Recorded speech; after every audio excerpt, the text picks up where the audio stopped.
ಜೋರಾಗಿ ಬರಲಿ ಡೈಲಾಗು. ಯಾವಾಗ ಕರೆಸಿಕೊಳ್ಳುವಿರಿ? ಆದಷ್ಟು ಬೇಗ. ನಿಮ್ಮ ಸಾಕು ತಂದೆ ಗಂಗ ಮಹರ್ಷಿಗಳು ಆಶ್ರಮಕ್ಕೆ ಹಿಂದಿರುಗಿದ ಕೂಡಲೇ ನಾನು ನಿಮ್ಮನ್ನು ನನ್ನ ಅಂತಃಪುರಕ್ಕೆ ಕರೆಸಿಕೊಳ್ಳುತ್ತೇನೆ. ಅಲ್ಲಿಯವರೆಗೂ ನನ್ನ ಬದಲು ಈ ಅಭಿಜ್ಞಾನ ವಸ್ತುವು ನಿನ್ನ ಬಳಿಯೇ ಇರಲಿ. ಆಗಬಹುದೇ?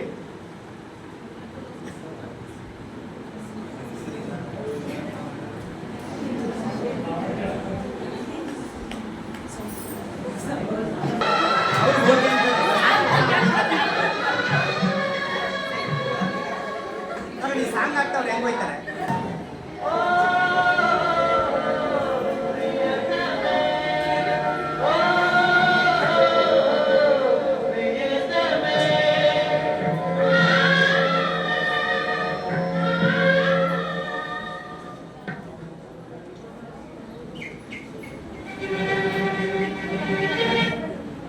ಶಾಕುಂತಲ, ಶಾಕುಂತಲ, ನಾನು ದುರ್ವಾಸ ಮುನಿ ಬಂದಿರುವೆನು.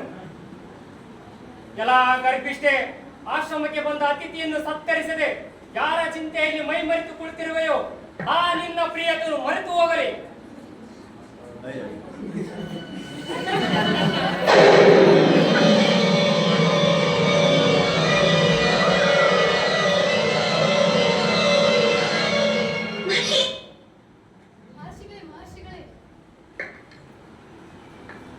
ಶಾಕುಂತಲೆ ಎನ್ನುವರೆದವಳು, ನೀವು ಜ್ಞಾನಿಗಳು, ತಂದೆಯಂತೆ ಇರುವವರು.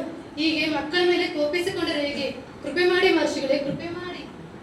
ಬಿಟ್ಟ ಬಾಣದಂತೆ ಕೊಟ್ಟ ಗುರಿ ತಪ್ಪುವುದಿಲ್ಲ. ನಿಮಗಾಗಿ ಅನುಕರಿದ್ದೇನೆ. ಆಕೆಯ ಪ್ರಿಯತಮನು ಅಭಿಜ್ಞಾನ ಆಭರಣವನ್ನು ಕಂಡಾಗ ಶಾಪ ವಿಮೋಚನವಾಗುತ್ತದೆ.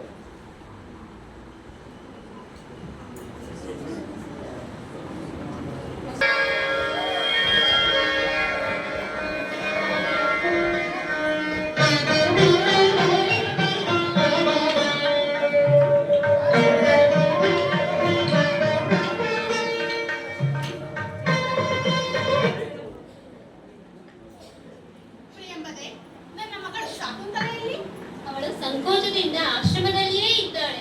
ಸಂಕೋಚವೇ? ಅರ್ಥವಾಯಿತು. ಮಗು ಶಾಕುಂತಲ,